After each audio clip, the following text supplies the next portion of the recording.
Hey YouTube, it's me, it's the man who likes to RANT, dropping a brand new VID for you today. Hope everybody enjoyed their holidays. Happy New Year to you.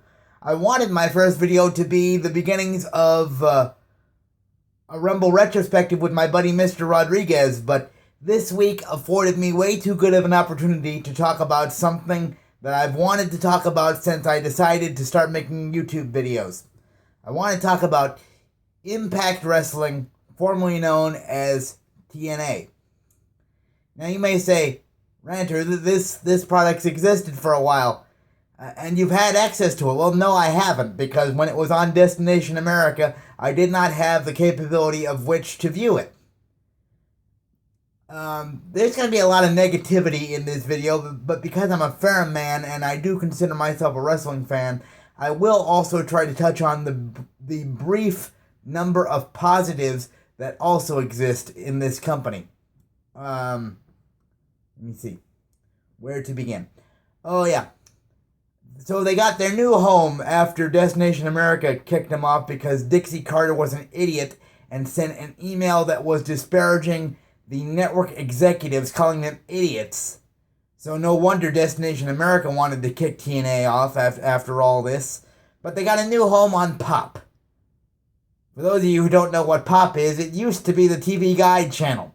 You know, when you wanted to see what was on in the next hour or later on down the road, you tuned into that. That became Pop TV. And Pop TV has apparently decided that they need a wrestling show to be competitive in the pop culture era.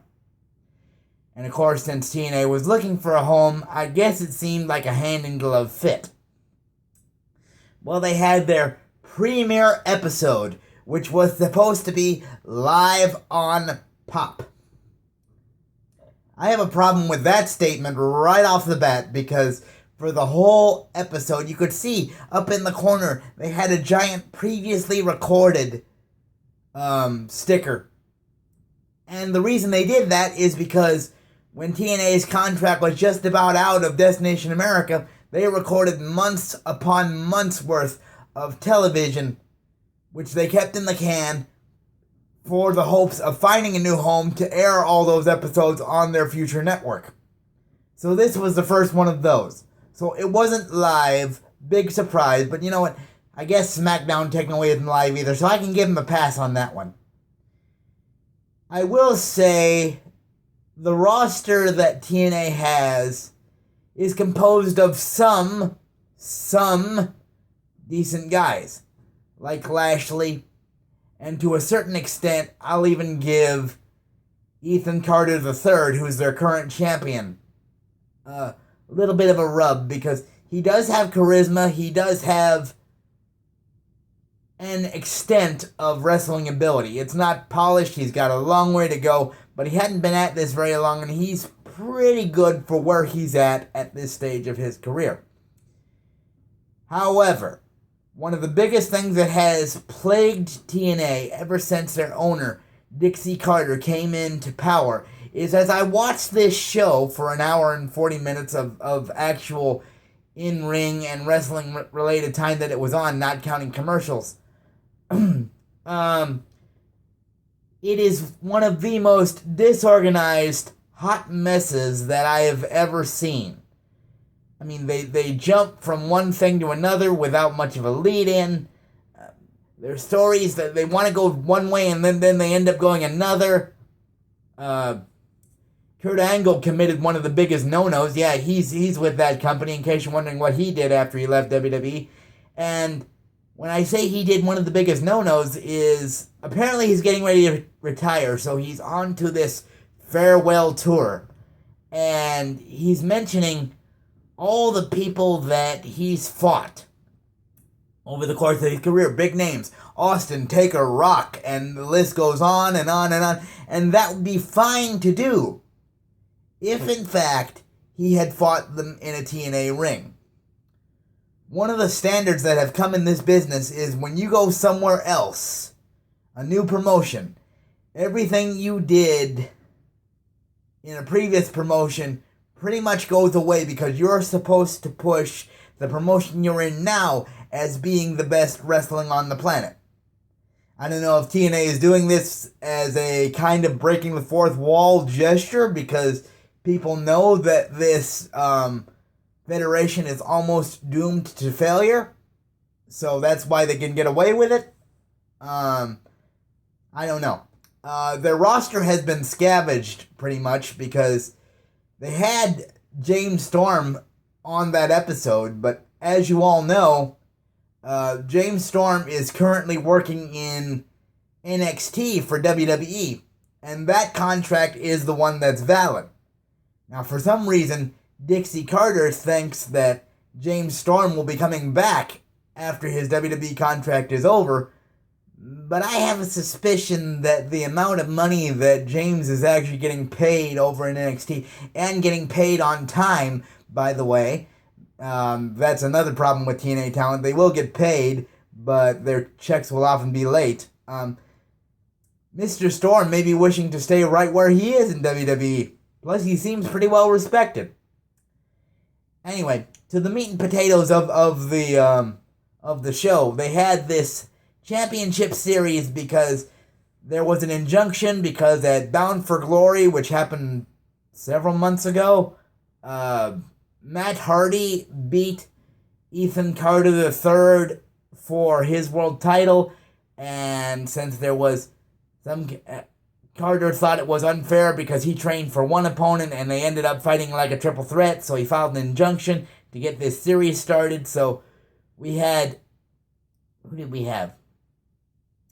We had Ethan Carter III versus Lashley, and, you know, Ethan Carter III has Tyrus as the bodyguard, who we WWE fans would know as Brodus Clay, and honestly, like, I don't know how this dude, the big dude, managed to get a job in WWE, because you can't move all that well when you're that big. Of course, moving is a problem, but, he can't talk on the mic.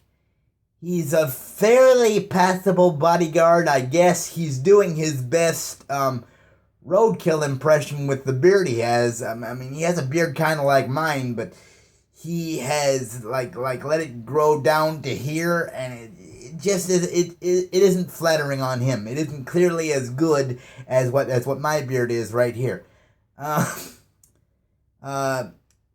Ethan Carter goes over Bobby Lashley with help from Tyrus.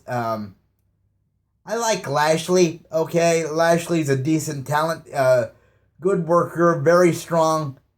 WWE tried to make him the next Brock Lesnar, and I think you could have done that to an extent. He wouldn't have been as popular as Lesnar, of course, because Lesnar's just a freakish athlete who can go out and destroy everybody, and Lashley's very soft-spoken.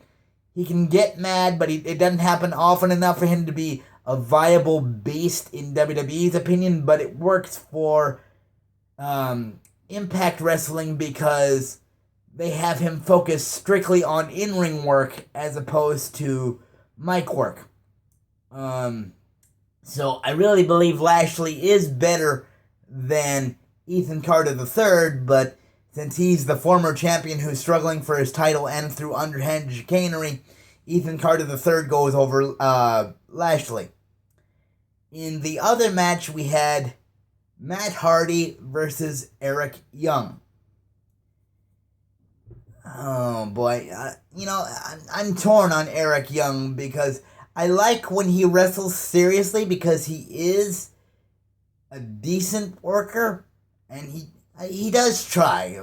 I can't fault the entire TNA roster, in fact, for trying very, very hard in what they do. They're trying very hard to get this company over, but the problem is it's so mismanaged, and the company has such a shit reputation that nobody cares.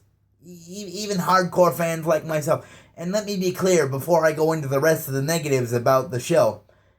I don't want TNA not to exist, because every time a league fails, WWE, who's already got a stranglehold on the industry as a whole, which isn't going anywhere in my lifetime or anybody else's who's watching this video in the near to somewhat distant future, WWE is the top dog. That's not changing anytime soon. But I want wrestling fans to have options. And believe it or not, in 2005, 2006, 2007, TNA was a viable option. They were led by good people. People like Dutch Mantell, people like Jim Cornette, two of the finest minds in the business as far as creating intelligent stories that are provocative, make you want to follow week to week, and they had excellent talent. Like, if it wasn't for TNA, I wouldn't have heard of guys like the Fallen Angel Christopher Daniels, AJ Styles, Samoa Joe, James Storm, Wildcat Chris Harris, who was James Storm's tag team partner as America's Most Wanted, Bobby Roode, who may be the best wrestler currently not employed by WWE, Austin Aries, the list goes on. They had talent. They certainly did. But they have misused it because they have put a woman in charge of the company, which, yes, while she has tons of money, more money than us average Americans can dream about having at any one time, she does not know how to run the business. She fell in love with it because it was a project and she thought she could glam it up. Well, guess what, Dixie? You failed. Anyway, Matt Hardy and Eric Young go out and have a decent match. They're trying to push Eric Young as this mentally unbalanced character. I guess it's their answer to Mankind without the crazy Mick Foley-like bumps.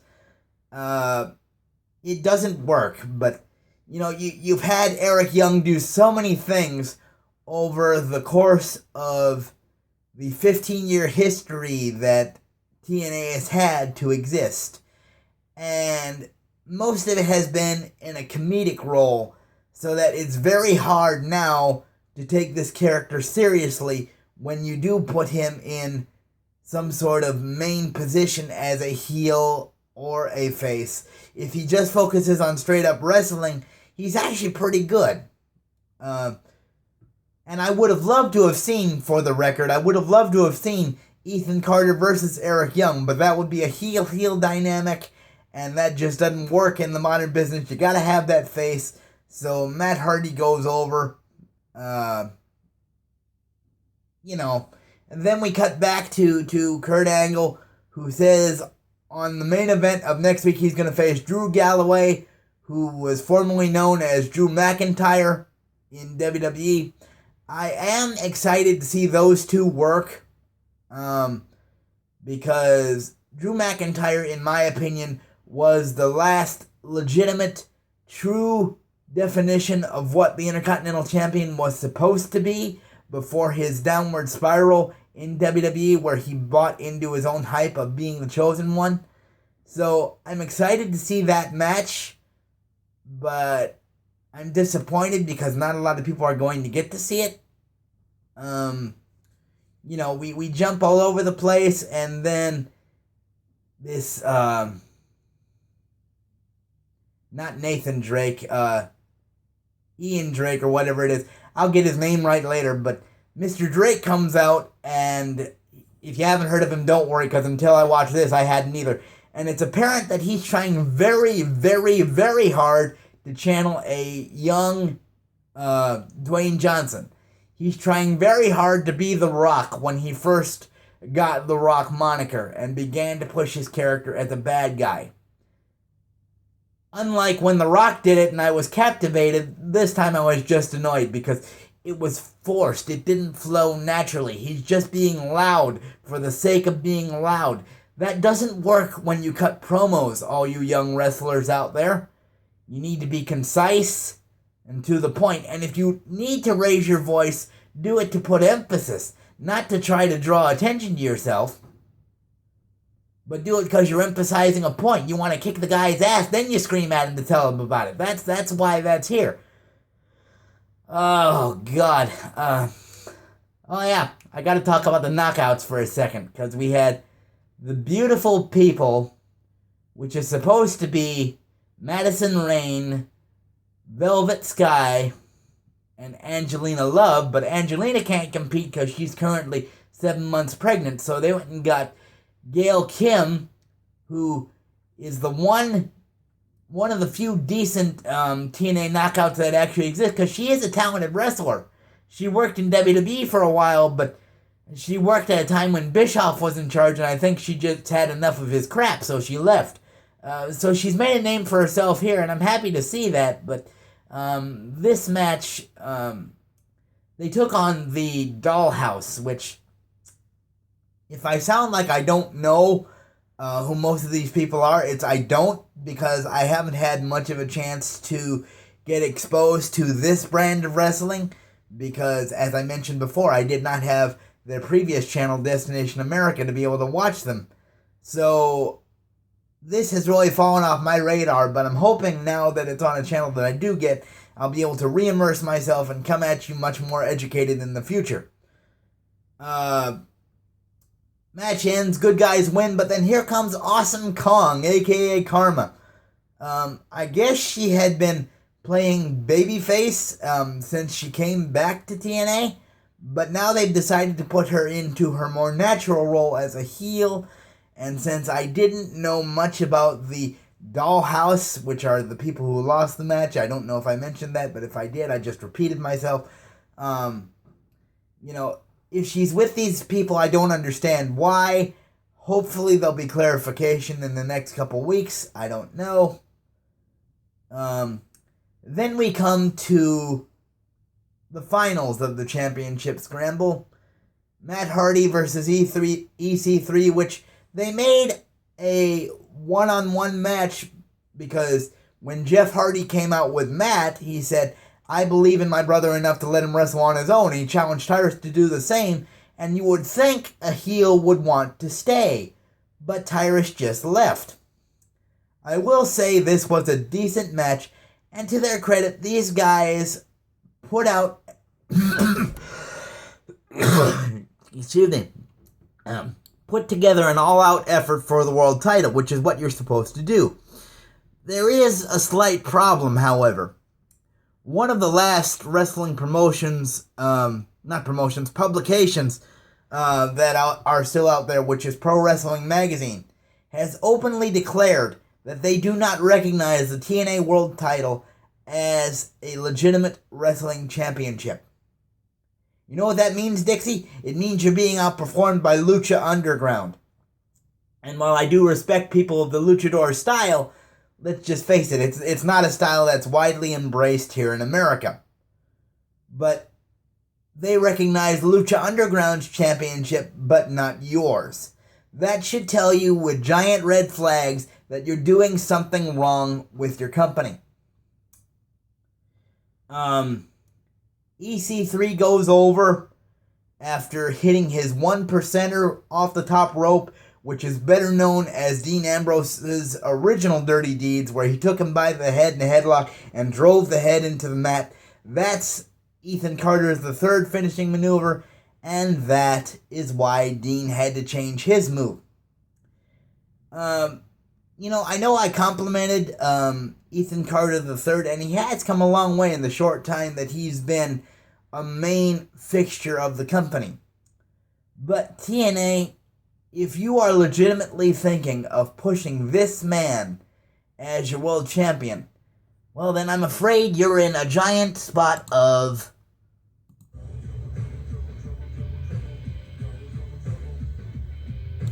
I hope that came through, because you guys are in big trouble. When someone looks back at the 15-year legacy of this company, and I can hear some of you out there in the internet wrestling community, well, TNA's lasted 15 years, they must be doing something right. Not necessarily. In the beginning, yeah, they were. They had compelling stories, and they had good minds of people. Even when Vince Russo ran the company. Yeah, I just complimented Vince Russo. That makes me sad. But even when he ran the company, there was enough compelling things happening within TNA to keep me interested. But when you think about it, this is a company that went from being on Fox Sports Channel, moving to Spike after Spike lost Raw. Losing that platform because Spike gave them two rules. both of which they said, no, we're not going to follow. They said, all you have to do is not have man-on-woman violence and don't have Vince Russo running the company. Well, guess what? Both of those things were found out to happen, so Spike kicked him off. And then they went to Destination America, which is maybe seen in 1/3 of the homes that Spike TV is seen in. And then they got kicked off of there because, as I mentioned, Dixie is not apparently very, very attentive when she sends an email to who she sends it to, because it's a bad idea to insult the people who are funding your company. And now they're on a network that it reaches as many homes as Spike does, but that doesn't mean as many people watch it. So they're really trying to make a go of it, but they can't do the numbers they need to do to be viable here in America. I understand that in the rest of the world, TNA is actually quite profitable. They make money every time they go somewhere because they're another alternative product that is easier to get in to see than WWE. But when you look at the whole body of work, there's really only one word that can describe the TNA wrestling promotion. That's lucky. Because every time this company is on the verge of closing their doors, at the 11th hour, somehow somebody comes in and manages to save their butts. And I don't see that changing anytime soon. They are trying to straighten themselves out and get a demographic, and I hope they do it. Because we need a viable number 2 to coincide with WWE. Anyway, that's my giant rant. I tried to keep it together. Hope to see you guys in the next few days with the beginning of the Rumble retrospective. Ranter off the soapbox. Catch you later. Bye-bye.